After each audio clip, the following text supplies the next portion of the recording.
പിതാവിൻ്റെയും പുത്രൻ്റെയും പരിശുദ്ധാത്മാവിൻ്റെയും നാമത്തിൽ ആമേൻ. എൻ്റെ പ്രിയപ്പെട്ടവരെ, മാർച്ച് 12 വ്യാഴാഴ്ച.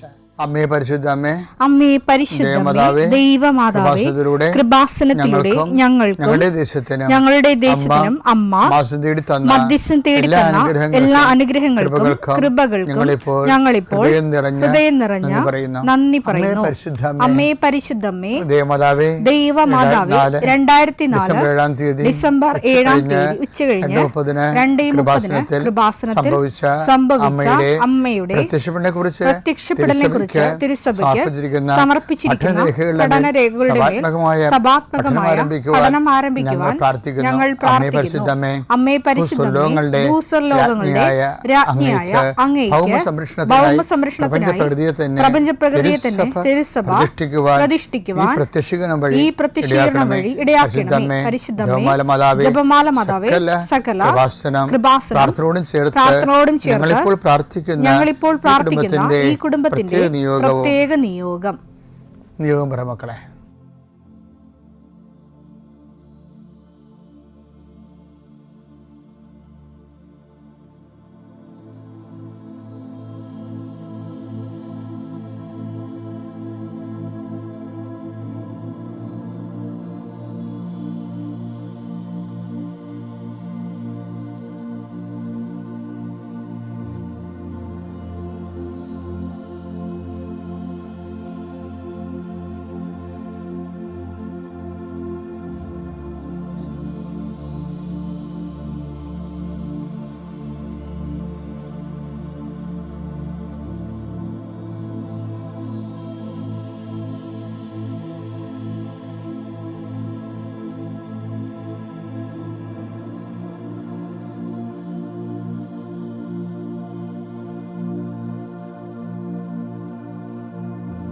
അമ്മയുടെ പ്രത്യക്ഷീകരണത്തിന്റെ ഈ അനുഗ്രഹവേളയിൽ ഞങ്ങൾക്ക് സാധിച്ചു തരുവാൻ കനിയണമേ.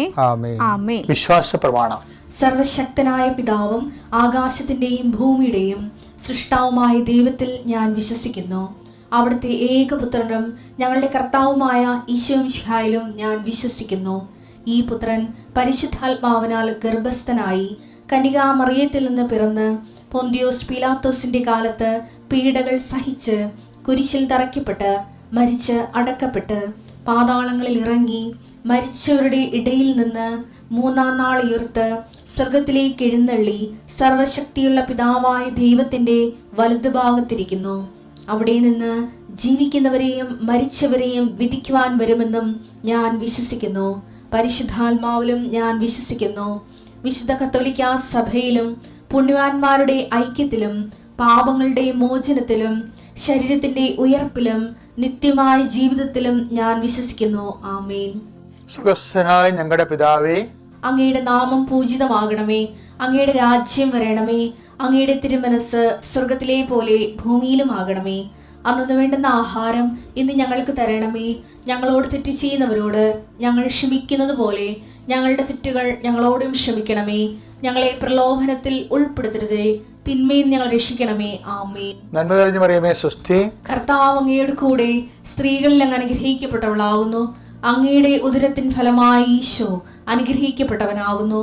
പരിശുദ്ധ മറിയമേ, തമ്പുരാന്റെ അമ്മേ, പാപികളായ ഞങ്ങൾക്ക് വേണ്ടി ഇപ്പോഴും ഞങ്ങളുടെ മരണസമയത്തും തമ്പുരാനോട് അപേക്ഷിക്കണമേ. ആമേൻ. കർത്താവേ, നിന്റെ ഉന്നതമായ നാമത്തിന് സ്തോത്രം ചെയ്യുന്നു. കർത്താവേ, നിന്റെ വിശുദ്ധ പൗരോഹിത്യത്തെ മഹത്വപ്പെടുത്തണമേ. കർത്താവേ, സഭയിലുള്ള സാന്നിധ്യം പ്രകടമാക്കണമേ. 40 വർഷം ഞാൻ അർപ്പിച്ച കൃപാനയുടെ യോഗ്യതയാൽ കൃപാസ്ഥാനത്താറെ ജീവനോടെ പ്രത്യക്ഷപ്പെട്ട പരിശുദ്ധ അമ്മയുടെയും മാധ്യസ്ഥത്തിൽ ഈ പ്രാർത്ഥന പ്രതീക്ഷിച്ചുകൊണ്ട് ലോകം മുഴുവനും വിവിധ സ്ഥലങ്ങളിലെ ജാഗ്രതയോടെ ഇരിക്കുന്ന ഓരോ മകൻ്റെ മേലും മകളുടെ മേലും കർത്താവേ, നിന്റെ തിരുമുറുവാർന്ന വലതുകരം ആണിപ്പെടുന്ന അത്ഭുതകരം വെക്കണമെന്ന് പ്രാർത്ഥിക്കുന്നു. കർത്താവ് യാത്ര ചെയ്യുന്ന മക്കൾ, കർത്താവ് ഇൻ്റർവ്യൂ ഉള്ള മക്കൾ, കർത്താവ് പരീക്ഷ എഴുതുന്ന മക്കൾ, അനേകം മക്കൾ ആശീർവാദം വാങ്ങിച്ച് പോയിട്ടുണ്ട് പരീക്ഷ എഴുതാൻ വേണ്ടി. അവരെല്ലാം കർത്താവെ ആശീർവദിക്കണം. പരീക്ഷാ സമയങ്ങളിൽ കർത്താവെ അങ്ങ് അവിടെ കൂടെ വസിച്ചുകൊണ്ട് അവർക്ക് ചിലർക്ക് പരീക്ഷ എഴുതുന്നതിന് പ്രയാസമുള്ളവരുണ്ട്, ചിലർക്ക് ഓർമ്മ കിട്ടത്തില്ല, ഓർത്തെടുത്ത് കമ്പ്യൂട്ടറിൽ കറുപ്പിക്കാനോ വെളുപ്പിക്കാനോ പറ്റാത്തവരുണ്ട്, തീരുമാനം എടുക്കാൻ താമസം എടുക്കുന്നവരുണ്ട്. അവരെല്ലാവരെയും ഈശോയുടെ നാമത്തിൽ ഞാൻ ആശീർവദിക്കുന്നു. കുടുംബത്തിലെ പ്രത്യേക അവസ്ഥ കൊണ്ടും പിന്നെ ഹോസ്റ്റലിൽ അവിടെയൊക്കെ നിൽക്കുന്നവർ ഭക്ഷണമില്ലായ്മ കൊണ്ടും നല്ല ഭക്ഷണം കിട്ടാത്തത് കൊണ്ടും അവന് ഉറക്കമില്ലാത്തത് കൊണ്ടും വയറൊക്കെ മോശമായിരുന്നതുകൊണ്ടും പല ആൾക്കാർക്കും പലതരം ശാരീരികമായ പല അവശതകളും ഉള്ളതുകൊണ്ടും പല കാര്യങ്ങളെയും ബാധിക്കുകയും വേദനിക്കുകയും നിരാശപ്പെടുകയും സങ്കടപ്പെടുകയും എന്ത് ചെയ്യണമെന്ന് അറിയാൻ പാടില്ലാതെ ഒരാശ്വാസമില്ലാതെ പരക്കം പാകുകയും ചെയ്യുന്ന എല്ലാ മക്കളെയും ഞാൻ കൃപാസനത്താരെ ജീവനോടെ പ്രത്യക്ഷപ്പെട്ട പരിശുദ്ധമ്മയുടെ മാധ്യസ്ഥത്തിലെ നിന്നെ യേശുനാമത്തിൽ ആശീർവദിക്കുന്നു. ദൈവവേദലെ നീ അനുഗ്രഹിക്കപ്പെട്ടവളാണ്, നീ അനുഗ്രഹിക്കപ്പെട്ടവനാണ്.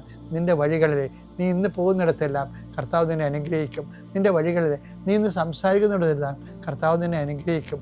ദൈവവേദലെ നിൻ്റെ ഓരോ ഉദ്യമങ്ങളും നിൻ്റെ ഓരോ ചിന്തകളും നിൻ്റെ ഓരോ തീരുമാനങ്ങളും അത് അനുകൂലമാണ് നടക്കാനും അനുകൂലമല്ലെങ്കിൽ നിനക്കെതിരാണെങ്കിൽ നടത്താതിരിക്കാനും കർത്താവിൻ്റെ പരിശുദ്ധാത്മാവ് നിന്നെ ഗൈഡ് ചെയ്യട്ടെ.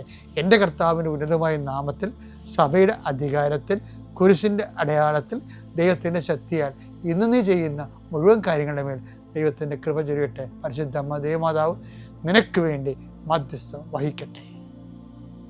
പിതാവിൻ്റെയും പുത്രൻ്റെയും പരിശുദ്ധാത്മാവിൻ്റെയും നാമത്തിൽ. എൻ്റെ പ്രിയപ്പെട്ടവരെ, പിന്നെ ഉണ്ടല്ലോ ചില ആൾക്കാർ ദൈവമായിട്ട് ഒരു പ്രാവശ്യം ചോദിക്കും, രണ്ടാമത്തെ പ്രാവശ്യം ചോദിച്ചില്ല പിന്നെ ആ വഴിക്ക് പിന്നെ അവർ വരത്തില്ല, പ്രാർത്ഥന വലിയ കാര്യമൊന്നുമില്ല എന്ന് പറയും. അത് ദൈവത്തിന് അറിയാവുന്നതുകൊണ്ട് ഇവന്മാരോട് ഇങ്ങനെയുള്ള അണ്ണന്മാരോട് ദൈവം അത് കമ്മ്യൂണിക്കേറ്റ് ചെയ്യത്തുമില്ല. അതാണ് ഏറ്റവും വലിയ വരുന്ന വിഷയം. ഇപ്പം ചിലർക്ക് ദൈവം ചോദിക്കുമ്പോൾ തന്നെ എടുത്ത് കൊടുക്കുകയും ചെയ്യും. അത് മിക്കവാറും നശിപ്പിൻ്റെ വിത്തുകളായിരിക്കും, അത് വേറെ വിഷയം. ഇപ്പോൾ ഒരു ഉദാഹരണത്തിന് ഈ ധൂർത്തപുത്രൻ്റെ ഒരു മൂത്ത ചേട്ടനില്ലേ, നമ്മൾ ധൂർത്തപുത്രൻ്റെ പുനർവായനയുണ്ടല്ലോ, അപ്പോൾ ധൂർത്തപുത്രൻ്റെ മൂത്ത ചേട്ടനില്ലേ, ചേട്ടായി അങ്ങേര് ഇവിടെ ഇവൻ തിരിച്ചു വരുമ്പോൾ വീട്ടിലെ ഡാൻസും പാട്ടും കേട്ടിട്ട് സങ്കടം വരും അല്ലേ. ഇവരെ കൊടുത്ത കാളക്കുട്ടിയൊക്കെ ഒന്ന് അപ്പൻ മകന് നല്ല ഉടുപ്പ് കൊടുത്തു, ചെരുപ്പ് കൊടുത്തു, മോതിരം കൊടുത്തു. അവിടെ എല്ലാവരും ഭയങ്കര നൃത്താഘോഷങ്ങളൊക്കെ കഴിയുമ്പോഴാണ് തപ്പും കൊട്ടും പാട്ടുമൊക്കെ കേട്ട് ഈ മൂത്ത മകൻ വയലിൽ നിന്ന് വരികയില്ലേ. അപ്പോഴും അവൻ കഷ്ടപ്പെട്ട് ജോലിയും ചെയ്ത് വെച്ച് വരികയാണ്. ആ സീനൊക്കെ ഭയങ്കര ഐറോണിക്ക് ഭയങ്കര സീനാണത്. കാര്യം ഈ വീട് ചത്തുപോയിട്ട് കുറേ നാളായി, ഇത് മരിച്ച വീട് പോലെ കിടക്കേണ്ട സംഭവം. അയാൾ ഓർത്തത് അയാൾക്ക് വഴി തെറ്റിപ്പോയെന്ന് അയാൾ വിചാരിച്ചത് ഈ മൂത്ത മകന്. കാര്യം ഇങ്ങനെ സംഭവിക്കുന്നത് നമ്മുടെ വീട്ടിലെ അങ്ങനെ സംഭവിക്കണ കുറിച്ച് അയാൾ ചിന്തിക്കണില്ലല്ലോ. അത് ആരുടെ വീട്ടിൽ അടിയന്തരം നടക്കണമെന്ന് അയാൾ ചിന്തിച്ചത്. വന്ന് നോക്കിയോ അതിലെത്തിയപ്പോഴല്ലേ നമ്മുടെ വീട്ടിലാണ് ഈ വേല പടയനും മുഴുവനും അയാൾക്ക്. അപ്പം അയാളൊരു വേലക്കാരനെ വിളിച്ചു പറഞ്ഞ മറ്റാൾ വന്നേട്ടാ, ആള് വന്നിട്ടുണ്ടേട്ടാ. അയാൾ ആ ജീവനോടെ കിട്ടിയ അപ്പം ഭയങ്കര സന്തോഷത്തിലാണ്. കാളേക്കുന്ന് അടിയന്താ നടത്തി കണ്ടിരിക്കണ പാട്ടും ഡാൻസ്. അവൻ അപ്പം തന്നെ ഇടിവെട്ടുകൊണ്ട പോലെ കനച്ചൊരു പോലെ ഇങ്ങനെ നിൽക്കുക. അപ്പം അപ്പൻ പിരി മാറ്റി ജല്ലക്കിടക്കൂടെ നോക്കുമ്പോൾ കണ്ടു നിൽക്കണ ഒരു രൂപം കനച്ച് നിൽക്കുകയാണ്. അപ്പൻ്റെ ചങ്കന്ന് പിടച്ച് കാര്യം ഇവരെങ്ങനെ നാട് വിട്ടു പോയാൽ എന്ത് ചെയ്യും, ഇതുപോലെ പോയാൽ എന്ത് ചെയ്യും. അപ്പോഴേ അപ്പൻ്റെ ആക്രാന്തം കാണണം. പണ്ട് ഇവനോട് ആ ആക്രാന്തം കാണിച്ചിട്ട് ഇവൻ പോകത്തില്ലായിരുന്നു. ഇപ്പം അപ്പൻ എന്താ ചെയ്യണം നോക്കി. ലുക്ക 15:27 വേലക്കാരൻ പറഞ്ഞു നിന്റെ സഹോദരൻ തിരിച്ചു വന്നിരിക്കുന്നു. അവനെ സസുഖം തിരിച്ചു കിട്ടിയത് കൊണ്ട് നിന്റെ പിതാവ് കൊഴുത്ത കാളക്കുട്ടിയെ കൊന്നിരിക്കുന്നു. അപ്പനും സന്തോഷായി. അവൻ കോപിച്ച് അകത്തു കയറാൻ വിസമ്മതിച്ചു. പിതാവ് പുറത്തു വന്നു. അതേതാണ് സംഭവം. പിതാവിന്റെ ലക്ഷണം മാറി. ഈ പുറത്ത് വരുത്തിലും പിറക്കം പാച്ചിലൊക്കെ പുറത്ത് വന്നു. പിതാവ് ലക്ഷണം പറയണ്ടേ. പിതാവ് പുറത്ത് വന്നു. അവനോട് സാന്ത്വനങ്ങൾ പറഞ്ഞു. അവനോട് പട്ടാങ്ങി പറയാൻ. സാന്ത്വനല്ല, പട്ടാങ്ങിയാണ്. കാര്യം അവൻ വിട്ടുപോയി കഴിഞ്ഞാൽ എല്ലാം വെള്ളത്തിലാവും. അതാണ് അവൻ്റെ മൂല്യമുള്ളവനാണ് അവൻ. അവനോട് സാന്ത്വനങ്ങൾ പറയാൻ തുടങ്ങി. എന്താണ് പിതാവ് പറഞ്ഞതെന്ന് കേട്ടെ. എന്നാൽ അവൻ പിതാവിനോട് പറഞ്ഞു, നോക്കൂ, എത്ര വർഷമായി എത്ര കാലമായി ഞാൻ നിനക്ക് ദാസ്യവേല ചെയ്യുന്നു. അവൻ ദാസ്യവേല ചെയ്യാന്ന് മകനെ പോലെ അവൻ ദാസനായിട്ട് ഇവിടെ ജോലി ചെയ്യുന്ന.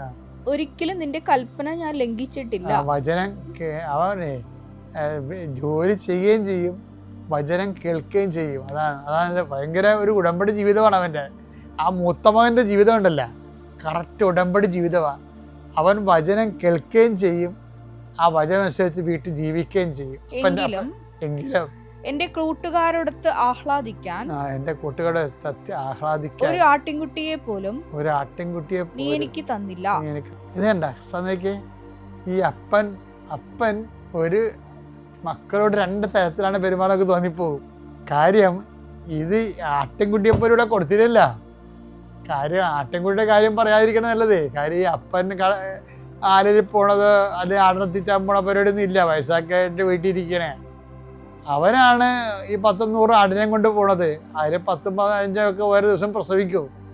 അത് 5-6 കുട്ടികളൊക്കെ ഉണ്ടാകും, 10-40 കുട്ടികളുണ്ടാകും. ഇതിൻ്റെ കണക്കെല്ലാം കൃത്യമായിട്ട് വൃത്തിമനയമായിട്ട് ഈ അപ്പന് കൊടുക്കുന്നുണ്ട്.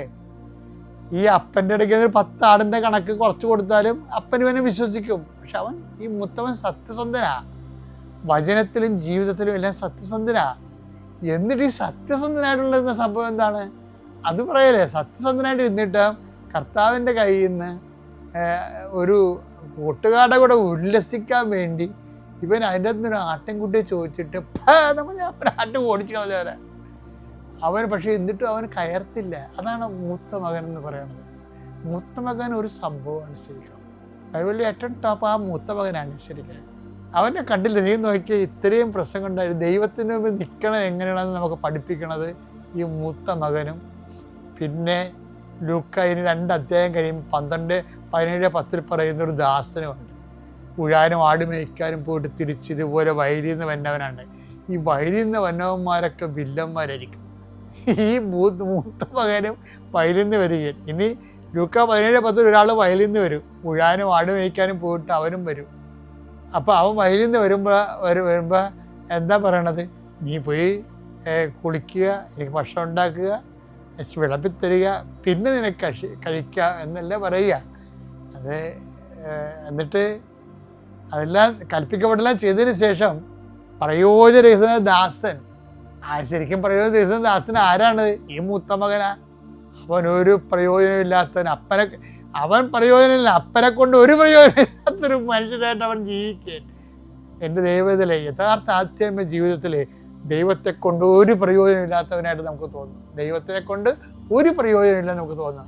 എന്നിട്ട് നമ്മൾ വിശ്വാസിച്ച് ജീവിക്കും. അതാണ് മൂത്ത മകൻ്റെ ജീവിതം. അപ്പം പറയേണ്ട വാക്കുണ്ട്. എന്താണ്? ഇങ്ങനെ ജീവിക്കുമ്പോൾ നീ ഓർക്കണം മകനെ, എൻ്റെ മകനെ, നീ എപ്പോഴും എന്നോട് കൂടി ഉണ്ടല്ലോ. അപ്പോൾ ദൈവത്തിൽ നിന്നൊന്നും കിട്ടിയില്ലെങ്കിൽ ദൈവം തന്നെ നിൻ്റെ കൂടെ ഉണ്ട് എന്ന് നീ മനസ്സിലാക്കണം.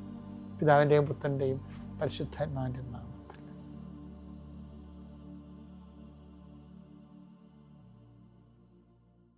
അത്യപൂർവ ദൈവാനുഭവങ്ങൾ ഇനി നിങ്ങൾക്കും സ്വന്തം. ഈ യൂട്യൂബ് ചാനൽ ഇതുവരെ സബ്സ്ക്രൈബ് ചെയ്തിട്ടില്ലെങ്കിൽ ഇപ്പോൾ തന്നെ സബ്സ്ക്രൈബ് ചെയ്യുക.